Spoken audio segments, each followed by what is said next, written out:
예, 돈이 되는 뉴스 시작합니다. YG경제연구소 차영주 소장과 함께합니다. 안녕하세요. 안녕하십니까? 네. 자, 외국인들 많이 팔았죠. 네. 6조 원 팔았다는 집계가 나오고 있습니다. 12월 들어서만 한 1조 2천억 원 순매도 포지션입니다.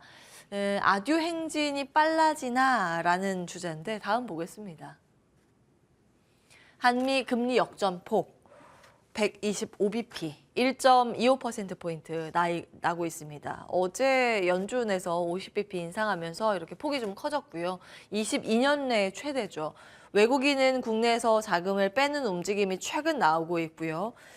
달러는 안정적인 흐름, 경기 침체에 대한 우려감도 일각에선 제시가 되는데 그 가능성이 크지는 않다라는 이야기입니다. 어떻게 분석하고 계십니까? 일단 제목이 너무 좀 자극적이다. 제목이 그러니까 너무 이 6조 원 어디서 나온 거죠? 그러니까 우리가 이제 앞장으로 잠깐 좀 예. 돌려보시죠. 앞장으로 돌려보면 우리가 이제 앞장과 뒷장을 다시 한번 보겠습니다. 우리가 7, 8월에 외국인들이 샀어요. 예. 제가 요때 태저이방원을 샀습니다. 태저이방원을 사면서 외국인들이 태저이방원에 대한 어떤 불을 붙였던 게 외국인들이었거든요. 태저이방원을 했고 그걸 태저이방원을 차익 실현을 했죠. 10월, 11월 달에 산 건 뭐죠? 삼성전자입니다. 이때요. 환율이 1,400원대에서 1,300원 떨어지는 걸 보고 외국인들이 환불했다. 제가 몇 차례 말씀을 좀 드렸죠. 지금 12월 달에 환이 얼마죠? 오늘 잠깐 올랐다 하더라도 1,300원대 초반이에요. 예. 그러면 외국인들은 1,400원에 사서 1,300원대에 온 수익과 삼성전자를 5만 원대 중반에서 6만 원대 초반까지 끌어올린 수익을 차익 실현하고 있는 거죠. 환 플레이였군요. 그렇죠. 10월, 11월 달은 환플레이였고 예. 그렇게 이해가 되죠. 그때 그 당시에도 설명을 드렸지만 예. 결과론적으로 보면 외국인들은 삼성전자 외에는 매매를 안 했어요. 최근에. 그래서 이게 시장을 파느냐라는 거죠. 자, 두 번째 장을 보도록 하겠습니다. 팩트를 일단 보자고요. 우리가 보면 금리가 지금 125bp가 벌어졌어요. 자, 지금 내년도에 미국이 지금 이번에 연준에 나온 터미널 금리 목표치가 얼마죠? 5.1이에요. 5.1이고 지금 한국은행이 아직까지 밝혀진 내년도 금리 목표치가 얼마인지 혹시 아십니까? 3.5입니다. 이주열 하는 총재가 11월 달에 발표할 때 내년도에 많은 우리 금통위 위원들이 발표한 게 3.5다라고 얘기를 했어요. 그러면 이 폭이 얼마가 되죠? 무려 160포인트가 벌어집니다. 그런 상태가 벌어지는데 한국은행이 그걸 모르고 있을까요? 다 아는 상태인데 그렇다면 외국인들이 빠져나간다라고 보는 시각은 저는 여기서 일로 오는 논리는 굉장히 위험할 수 있다. 왜 그러냐면 여기서 이제 시장을 자극하는 논리가 있죠. IMF 때 빠져나갔다라는 거죠. 첫 번째. 굉장히 자극적이죠. 근데 IMF 때는 우리나라 통화만 약세였습니다. 우리나라 통화만. 외화 보유도 그때는 정말 취약했어요. 정말 취약해요. 두 번째는 지금은 우리가 이렇게 금리가 벌어진 게 우리나라만 현상이겠냐라는 거죠. 어제 ECB가 50bp 금리 인상을 하게 된 게 ECB가 하고 싶어서 지금 했겠습니까? 우리가 지금 하고 싶어서 하는 거 아니잖아요. 미국이 올리니까 따라 올리는 거잖아요. 그렇기 때문에 미국 대비해서 전 세계가 다 이렇습니다. 금리 격차가 다 벌어지고 있어요. 우리나라만의 시각으로 보셔서는 안 됩니다. 그건 너무 시야가 좁은 거고요. 글로벌 시야로 보게 된다면 전 세계가 다 이런 상황입니다. 이런 상황에서 우리가 자금 유출을 걱정한다?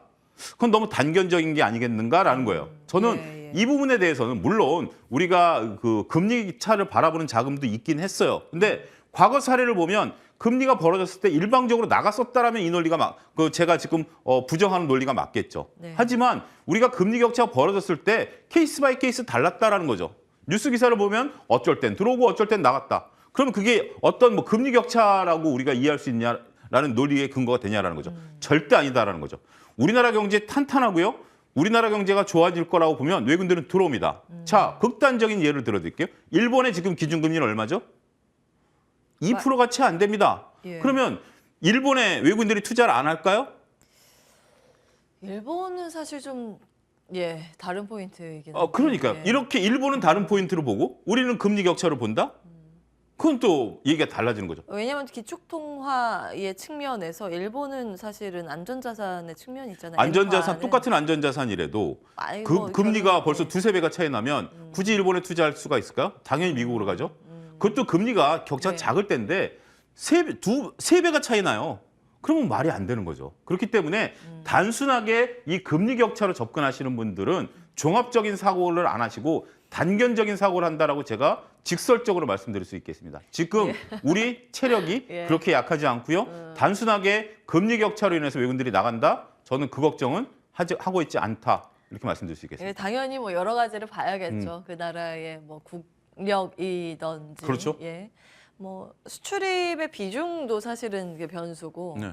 예, 환율뿐만이 아니라 그 주변국과의 관계, 뭐 지정학적 그렇죠. 리스크 뭐 우리가 이런 것도 이제 있고. 보통 이제 일본하고 비교할 때도 우리가 이제 환율을 볼 때 우리가 이제 원화가 약세가 되면 예를 들어서 예. 1,400원이면 우리나라 수출이 잘 될 것이다라고 얘기하시는 분이 있었어요. 근데 지금 엔화도 같이 움직였기 때문에 우리가 수출에 대한 Q가 증가한 건 아니잖아요. 네, 양. P가 이제 증가했다라는 부분들이 있는데 가격. 환율이 1,400원이면 Q도 증가했어야 돼요.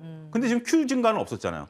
그건 옆에 일본도 그 통화가 약세였다라는 거고요. 예. 그렇기 때문에 시장을 좀 위에서 좀 볼 수 있는 노력들을 하셔야 된다라는 거예요. 과거에 이랬으니까 과거에 우리가 원화 약세였으니까 수출이 늘어날 거야. 지금 금리가 격차가 벌어지면 미국으로 돈이 나갈 거야. 그렇게 본다라는 것은 저는 좀 조심스럽다 말씀드릴 수 예, 있습니다. 뭐 환율의 변동으로 인해서 뭐 원화의 약세로 인해서 사실은 수출 경쟁력 측면에서는 도움이 되겠죠. 네. 그러나 지금 경기 전체적으로 침체 우려가 또 한켠에 자리하고 그렇죠. 있는 것이고 예. 수요 부진도 일면 있고 중국이 아직은 문을 약간 걸어 잠그고 있는 것도 사실이고 사실 복잡합니다. 봐야 되는 게 굉장히 많은데 그럼 어디에 주목을 하시는지. 저는 금리 격차는 내년도에 더 벌어지는 것을 양국이 다 알고 있다라고 보여지고요. 그래서 이것 때문에 외국인들의 자금 유출이 일어난다라고 보여지는 않습니다. 예. 단지 이제 우리가 이제 경기 둔화에 대한 우려감들은 있는 거죠. 지금 미국 같은 경우 이번에 저도 깜짝 놀랐어요. 파월 의장 입에서 내년도 미국 경제 성장률은 0.5다라고 얘기를 했기 때문에 예. 이거는 지금 그러니까 1.2에서 0.5로 많이 무려 떨어뜨렸어요. 0.7%포인트 낮췄죠. 우리나라 경제 성장률 지금 뭐 설왕설래하고 있습니다. 근데 아직까지 한국은행의 공식적인 견해는 1.7입니다. 그러면 우리나라 경제 성장이 미국보다 경제 성장을 3배 더 한다는 얘기죠. 단순 수치로 비교했을 때. 그리고 우리나라도 이제 여러 가지 있는데 가장 극단적으로 노무라 증권에서 본 거는 우리나라가 내년도 마이너스 역성장한다라고 보고 많은 이제 금융기관들이 1%대 중반을 보고 있어요. 그러면 자, 0.5% 성장하는 나라와 1.7% 성장하는 나라 어디에 투자를 하겠습니까? 그것만 보고요. 그렇죠. 그거 그것만 뭐 본다라면. 투자. 각각 하나씩 보면 예. 환율 금리가 격차 벌어지면 돈이 나가야 되고 근데 성장 우리가 더해. 그러면 돈이 들어오는 건가요?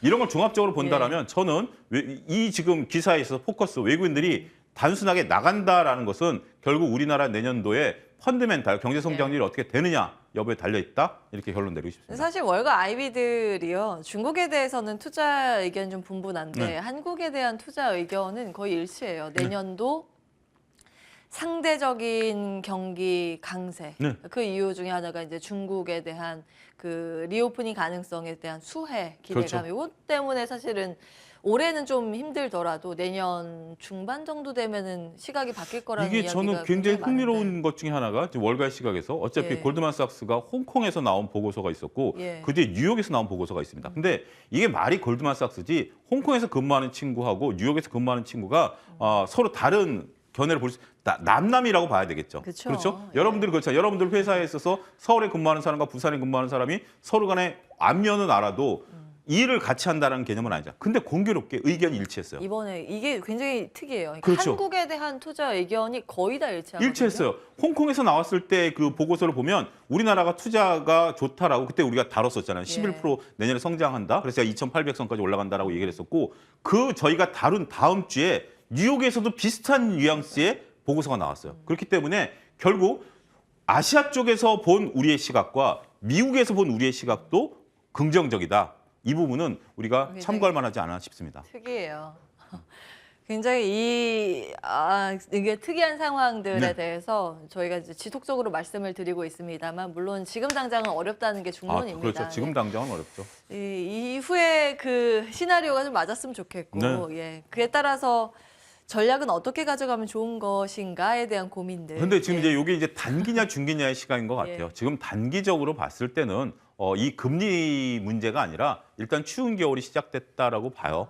추운 겨울이 예. 이제부터 저는 터널의 끝이다라고 보여지는 않습니다. 이번에 FOMC 같은 경우 굉장히 많은 인사이트가 있었고 특히 이제 금리에 대한 부분들 저는 세 가지라고 봐요. 예. 하나는 내년도 터미널 금리가 5%대로 올라갔다라는 거. 최종 그리고 금리. 그다음에 미국의 경제 성장률이 0.5. 덧붙여서 실업률이 현재 3.7인데 4.6까지 벌려놨다라는 거. 이렇게 본다라면 미국은 결국 필립스 곡선에 의하면 경제와 그 고용 부분에 있어서 결국 물가를 낮추는 부분 그러면 고용을 포기하겠다라는 부분에 포커스가 맞춰 있는 거예요. 그 당초 목표였어요. 그렇죠. 연준에. 근데 어쨌든 고용을 잘 돼야 되는 건데 그 고통을 감내하겠다라는 거예요. 지금 예. 물가를 잡겠다라는 거기 때문에 당분간 우리가 피벗은 지금 얘기가 2023년에 올 가능성 거의 없어졌고요. 예. 2024년에나 피벗이 올 것으로 보여지는 고원 금리가 상당 기간 연장될 것을 본다라면 기업들의 이익은 어떻게 되죠? 결국 줄어들 수밖에 없다. 따라서 내년 상반기까지는 기업의 이익이 얼마만큼 크게 훼손되느냐가 주식시장의 관건이 될 것으로 보여지고 예. 그다음에 이제 내년 하반기쯤 되면 2024년을 바라보게 된다라면 터널 끝이 이제 보이기 시작할 것이고 그러면 그때부터 나름대로 방향성을 다시 위쪽으로 옮겨가지 않을까. 따라서 내년 상반기까지는 뭐 그럼 이렇게 야 내년 하반기에 올라갈 거면 지금 미리 사야 되는 거 아니야? 하지만 아직까지는 넘어야 될 그 어둠의 터널이 있다라는 것을 인정하셔야 되지 않을까 싶습니다. 알겠습니다. 일단 시장에 대해서 지금 당분간은 보수적인 관점을 이어가야 한다라는 말씀. 예, 그 근거는 미국의 긴축 스탠스겠죠. 예, 기억해 보도록 하겠습니다. 이제 매크로 상황은 그렇고요. 이제 세부적으로 이슈가 하나하나 이제 걸려서 M&A부터 체크해 보겠습니다. 모처럼 만에 우리 시장에 조선의 날이 왔습니다. 조선 관련 기자재까지 들썩이고 있는데 M&A 이슈입니다. 조선의 키워드도 M&A고 요즘 바이오 쪽도 M&A 키워드 네. 요거 파보시면 또 재밌을 것 같아요. 네. 일단 요거 보시면 현대중공업, STX중공업 인수로 시너지 기대. 여기 이제 지분 구조가 나와 있는데 이건 네. 어떻게 봐야 되는 거예요? 굉장히 좀 어렵죠. 이제 네. 그 아버지와 아들이죠. 정기선 이제 장남인데 정기선 씨가 이제 그렇게 해가지고 현대로. HD 현대를 이제 가지고 있고 제가 이제 가장 불만이 이거죠. 한국조선해양, 네. 현대중공업, 미포조선, 삼호중 다 똑같은 조선인데 나눠가지고 나눠가지고 요렇게 나눴다라는 이렇게 거죠. 나눈 거죠. 내려오는 예. 이번에 지금 현재 나오는 게 이제 현대 오일뱅크를 이제 상장하려다가 좀 뒤로 미뤘죠. 이게 굉장히 큰 캐시카우인데 이게 상장됐으면 시장 왜곡이 컸을 굉장히 거라고. 컸을 거예요. 근데 이제 이거는 지금 현재는 현대 입장에서 이게 좀 급하지는 않아요. 지금 몇 차례 시도했다가 안 하고 있어 시장을 보고 있어요. 근데 어쨌든 이거는 좀 하려는 의지가 있고 이거는 이제 한달 이거 캐시카우 역할을 하고 있는 현대 오일뱅크 하는 부분들이죠. 자 여기서 보면 여기 이제 STX 중공업이 들어오겠다라는 겁니다. 근데 이게 요거와는 좀 결이 다르다라고 봐요. 이거는 같은 조선 쪽들이잖아요. 예. 삼호중공업도 이제 상장한다라는 계획 아직까지 있어요. 이것도 이제 철회한 건 아니고. 근데 이제 STX 중공업을 갖고 오면 어떤 효과가 나타나냐라고 보면 시너지 효과가 나타난다라는 거예요. 현대중공업이 저희 현대중공업 울산의 견학을 우연찮게 2차례 가봤는데. 다녀오셨어요. 예. 근데 거기는 가면 처음에 이제 현대중공업 가면 이제 정주영 체육관에서 이제 브리핑을 하고 우리가 광학버스를 타고 갔거든요. 그 광학버스가 그대로 안을 돌아다닙니다. 걸어서 다닐 수가 없어요. 걸어 다닐 수. 근데 우리는 한쪽만 봐요. 예. 한쪽에는 방산 쪽이 있기 때문에 그쪽 못 들어가요. 자, 제가 이제 이 얘기를 하는 이유 중에 하나가 거기에 보면 그때 당시에 그 안에 풍력 공장도 있었고요. 예. 그때 당시 다 현대중공업이었어요. 이제 현대 따랐죠. 굴삭기 만드는 공장도 있었고, 그건 현대건설계로 잘랐죠. 예. 그다음에 이제 엔진 만드는 엔진 사업부도 있었어요. 근데 이번에 STS 중공업까지 시너지 효과를 내겠다라는 겁니다. 현대가 만들어낸 엔진 이름이 뭔지 혹시 아십니까?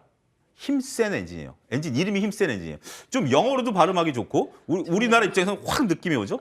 근데 이 엔진이라는 게 얼마큼 중요하냐면 불과 20년 전만 하더라도 우리가 배를 이제 막 만들기 시작했을 때 그리스 그 선사들이 한국에서 배를 만들고 엔진은 일본 걸 써라라고 했어요. 그래서 우리가 배를 수지하면 30%는 일본에 떼어줬어야 했어요. 근데 지금 역으로 그리스 조선사들이 중국에 발주를 주면서 엔진을 힘센 엔진을 써라라고 한 거예요. 여기 효율이 굉장히 좋아요. 예. 그래서 우리가 이제 중국으로 엔진 수출을 많이 해요. 그래서 이걸 이제 나누겠다라는 겁니다. 엔진도 규모가 다르죠. 엔진도 규모가 다르기 때문에 친환경 엔진도 있고 여러 가지 뭐 트리거들이 있긴 합니다만 이것을 인수해가 지금 현재 규모로 보면 현대중공업의 엔진 사업부하고 그다음에 이제 SX 중공업의 엔진 사업부를 보면 약 10배가 차이가 나요.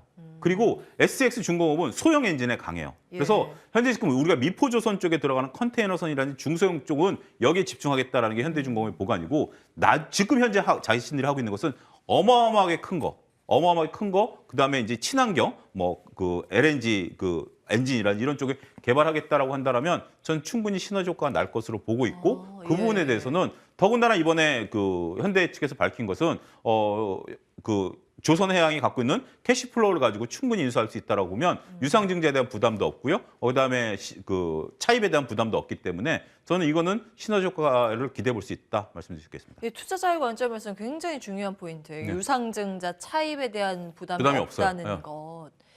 자, 그러면 지금 사실은 이제 주가 반응이 네. 같이 나오고 있습니다. 전방위적으로 STX 계열사가 뭐 들썩이는 모습인데 투자의 관점에서는 어떻게 보세요? 이틀 정도 상승했으면 이미 다 왔다라고 말씀드리고 싶어요. 예. 근데 이제 앞으로 이게 이제 조선업종에 있어서의 지금 기대감으로 오른 거고 요게 이제 일단락 될 거예요. 주가가. 예. 주가가 일단락 될 거고 그다음에 나중에 조금 요걸 기록해 두셨다가 인수가 이제 아직 확정된 건 아니니까 인수전에 예. 뛰어들었고 인수를 확정 짓고 나중에 구조조정한 다음에 그때 투자하신다라면 좋은 투자 아이디어가 되지 않을까. 일단 STX 중공업 예. 갖고 계신 분들은 지금 정도라면 차익 실현 한번 하시고 기다렸다가 예. 재매수하는 관점도 좋지 않을까 싶습니다. 예, 지금은 딱 이 뭐 사인 도장 이런 게 나온 게 아니죠. 아니기 때문에 예, 모멘텀 플레이입니다. 그래서 이제 트레이딩 관점에서 시세가 너무 강하게 나오면 이제 차익 실현을 그렇죠. 했다가 눌러갔을 때 펀더멘탈 대비 많이 내려왔다 할 때 이제 매수를 하자라는 말씀. 그때 볼 탑픽은 뭐라고 보세요? 이 한화그룹, 대우조선 인수 본계약 체결 소식도 있고 한국조선해양 전체 다 같은 게 봤어. 이쪽은 뭐 겹치는 게 너무 많으니까 예. 요거를 이제 저는 좀 보고 계시고 STX 지금 중공업. STX 중공업 같은 경우 예. 가동률이 지금 그 25%밖에 안 돼요. 그래서 이게 나중에 가동률이 올라갈 거예요. 그러면서 예. 시너지 효과가 나타날 거예요. 더군다나 이게 회사를 합치지 않을 가능성이 높기 때문에 이 STX 중공업으로 왜냐하면 회사를 합치면 예. 상장사기 때문에 문제가 복잡해지죠. 그 부분이 있기 때문에 이건 그냥 나중에 STX 중공업이 좀 싸질 때 과감하게 매수하실 필요가 있다고 보여지고요. 예. 그다음에 하나그룹, 대우조선해양 같은 경우는 이제 산업은행에서 이제 승인을 하는 거죠. 오늘 예. 이제 도장 찍고 나면 그다음에 몇 가지 아직 건너야 될 것들은 있어요. 뭐 방산에 관련된 것들 정보 허가도 받아야 되고 하지만 이건 이제 서류상 문제니까 예. 상관이 없는데 이 부분에 대해서도 이제 드디어 산업은행에 도장을 찍어준다라는 거 여러 가지 문제가 있었지만 그럼 이제 하나그룹으로 넘어가게 된다라면 하나그룹에서 시너지 효과가 나타나야 되는데 정작 중요한 건 지금 이제 하나그룹이 원래 노렸던 건 대우조선해양에서 방산 부분이었잖아요. 네. 근데 지금 다 가져가라고 해서 다 갖고 왔잖아요. 예. 근데 지금 조선업계가 그렇게 썩 업황이 녹록치 않다라는 점을 보게 된다면 오늘 이슈는 단발성일 가능성이 높다 이렇게 말씀드릴 수 있겠습니다. 결론은 여기에서 볼 만한 걸 하나 딱 꼽자면 그럼 이 STX 중공업을 중공업. 저는 기다렸다가 매수할 알겠습니다. 겁니다. 예. 지금 당장 말고 조금 눌렸을 때 기다렸다 차분히 접근하는 전략으로 의견을 주셨습니다. 오늘 여기까지 보겠습니다. 와이즈 경제연구소 차영주 소장과 함께했습니다. 고맙습니다. 감사합니다.